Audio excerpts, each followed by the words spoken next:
నమస్కారం సార్. నమస్తే అండి. సార్ ఈ సంక్రాంతికి రిలీజ్ కాబోతున్న 'ప్రభాస్' గారి 'రాజాసాబ్' సినిమాకి సంబంధించి ఒక న్యూస్ ఇప్పుడు చక్కర్లు కొడుతుంది సార్. అదేంటంటే ఈ సినిమా ఓటీటీ రైట్స్ ఇంకా ఎవరు కొనుక్కోలేదు అని చెప్పేసి ఒక వార్త వైరల్ అవుతుంది. మరంటే మామూలుగా మనం ఇప్పుడు చూస్తూ ఉన్నాం. ప్రతి సినిమా ఓటీటీ ముందే కొనుక్కోవడం, అదే రిలీజ్ డేట్ నిర్ణయించే ఒక పరిస్థితి ఉండడం. సో అటువంటి తరుణంలో ఇప్పుడు 'ప్రభాస్' గారు 'రాజాసాబ్' ఎందుకు అసలు ఓటీటీ రైట్స్ అమ్ముడుపోలేదనేది ఒక చర్చ జరుగుతుంది. మరి దీనికి సంబంధించి అసలు ఏం జరిగింది? ఎందుకు ఓటీటీ ఇంకా ఎవరు కొనుక్కోలేదు సార్? అంటే ఓటీటీ కొంటే తప్ప రిలీజ్ డేట్ కన్ఫర్మ్ కాదు అనేది వాస్తవమే. హ్మ్. అంటే ఏ సినిమాకైనా అది డిసైడ్ కావాలి. ఓకే. అంటే ఓటీటీ వాటి షెడ్యూల్ని బట్టి రిలీజ్ డేట్ పెట్టుకుంటున్నాయి. అలా ఇప్పుడు ఆల్రెడీ అది వాళ్ళు సంక్రాంతి బరిలో ఉన్నామన్నారు. జనవరి 9 హ్మ్. జనవరి 9 వాళ్ళు రిలీజ్ డేట్ అనౌన్స్ చేశారు. సో 9వ తారీఖు అనేది జనాల్లో బాగా వెళ్ళిపోయింది. ఆల్రెడీ జనాలందరూ ప్రిపేర్ అవుతున్నారు. కానీ ఇప్పుడు ఓటీటీయే కన్ఫర్మ్ కాలేదంటే హాట్‌స్టార్‌తో వెళ్తున్నారు అనేది వినిపించిన మాట. హాట్‌స్టార్ కొనబోతోంది ఈ సినిమాని. కొనేసింది అనేదే ప్రచారం జరుగుతోంది. అయిపోయిందని. హ్మ్. అయితే ఇప్పటివరకు క్లోజ్ కాకపోవడానికి రీజన్ ఏమిటి? ఇంకా డీల్ క్లోజ్ ఎందుకు కాలేదు అంటే ఐవీఎన్ ఎంటర్‌టైన్‌మెంట్స్‌తో దీనికి ఒక ఫైనాన్షియల్ లావాదేవీ ఉంది. హ్మ్. అంటే సినిమా ప్రొడక్షన్ కోసం తీసుకున్నటువంటి ఫైనాన్స్ క్లియరెన్స్ కాలేదు ఇంకా. హ్మ్. వాళ్ళ దగ్గర నుంచి నో డ్యూ సర్టిఫికెట్ రావాల్సి ఉంది. హ్మ్. ఆ సర్టిఫికెట్ వచ్చిన తర్వాతే ఓటీటీ క్లియరెన్స్ అవుతుంది. హ్మ్. ఓటీటీ క్లియరెన్స్ వచ్చిన తర్వాత వాళ్ళకున్న షెడ్యూల్ని బట్టి హ్మ్. వాళ్ళ ప్లానింగ్ని బట్టి రిలీజ్ డేట్ ఫిక్స్ అవ్వాల్సి ఉంటుంది. ఓకే. ఒకవేళ అది గనక ఇప్పుడు ఇమ్మీడియట్ గా కాకపోతే అంటే ఆల్రెడీ ప్రమోషన్స్ మొదలైపోయినాయి కాబట్టి వాళ్ళ దగ్గర నుంచి అది తెచ్చుకోవాలంటే వాళ్ళకి పే చేయాల్సింది ఏదో క్రైసిస్ ఉన్నట్టు ఉంది. అంటే 250 నుంచి 300 కోట్ల వరకు పేమెంట్ ఇవ్వాల్సి ఉంటుంది ఐవీఎన్ ఎంటర్టైన్మెంట్స్కి ప్రొడ్యూసర్ వైపు నుంచి అనేది. హ్మ్. పీపుల్స్ మీడియా ఫ్యాక్టరీ నుంచి వస్తున్న సినిమా ఇది. అవును. కాబట్టి అది తొందరగా క్లోజ్ చేసి హాట్‌స్టార్‌ని కన్విన్స్ చేయాలి. ఆల్రెడీ వీళ్ళు డేట్ లాక్ చేసి ఉంటారు. హ్మ్. ఓటీటీ నుంచి ఒక అనధికారికమైనటువంటి ఒక అవగాహన మేరకు ఈ డేట్ ఫిక్స్ చేసి ఉంటారు. సో ఈ డేట్ లోపు అనేది కాదు, కానీ ఈ డేట్ కంటే చాలా ఎర్లీగానే అంటే నవంబర్లోనే ఇది క్లోజ్ అవ్వాలి.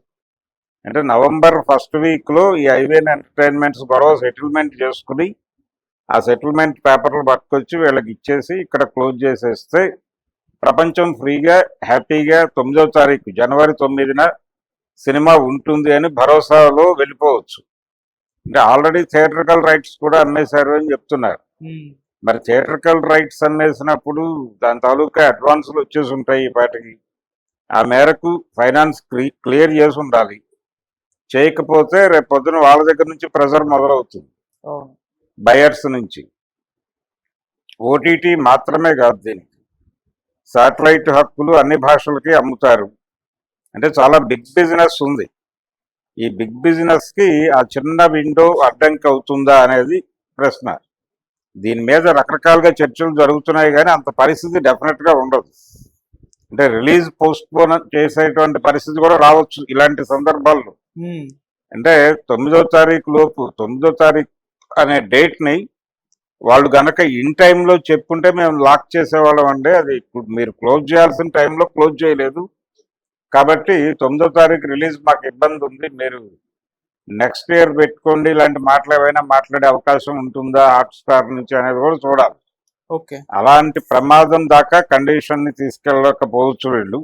ఎందుకంటే ప్రభాస్ సినిమా అది, దానికి ఒక ఎక్స్పెక్టేషన్ ఉంది, మార్కెట్ ఉంది. కాబట్టి ఈ లోపే మ్యాక్సిమం నవంబర్ ఫస్ట్ వీక్ లోపు ఈ ఐవీఎన్ ఎంటర్టైన్మెంట్స్ తాలూకా డీల్ క్లోజ్ చేసేసి అక్కడ నుంచి ఓటీటీకి క్లియరెన్స్ ఇచ్చేస్తే ఇక డేట్ కొత్తగా చెప్పేది ఏం లేదు. ఆల్రెడీ ఉన్న డేట్నే వాళ్ళు కన్ఫర్మేషన్ ఇచ్చేస్తే ఇక ప్రపంచం ప్రశాంతంగా ముందుకెళ్ళచ్చు. హ్మ్. లేకపోతే ఇది అభిమానుల మనసుల్లో ఇది ఒక బెరుకు ఉండిపోతుంది. సినిమా ఉంటుందా ఉండదా అని. పెద్ద హీరోల సినిమాలు అలా ఒకవేళ పోస్ట్ పోన్ అయినా లేకపోతే రిలీజ్ అనుకున్న డేట్ కాకపోయినా సినిమా ఫలితం మీద దాని ప్రభావం ఉంటుంది అనే భయం ఉంటుంది. హ్మ్. చాలా సందర్భాల్లో అలా జరిగాయి కూడా. పెద్ద హీరోల సినిమాలు కూడా ఇన్ టైంలో రిలీజ్ కాని సినిమాలు చాలా ఉన్నాయి. ఇలాంటి సందర్భాల్లో హిట్ కొట్టిన సినిమాలు చాలా అరుదు. మజ్ను అనే సినిమాకి ఇలాంటి క్రైసిస్ వచ్చి అది రిలీజ్ కాలేదు, మార్నింగ్ షో రిలీజ్ కాలేదు, కానీ ఈవినింగ్ షో నుంచి కంటిన్యూ అయింది. అంటే ఈ లోపు డీల్ సెట్ చేశారు. అలాగే నరసింహుడు అనే సినిమా ఎన్టీఆర్ యాక్ట్ చేసింది, జూనియర్ ఎన్టీఆర్ యాక్ట్ చేసింది.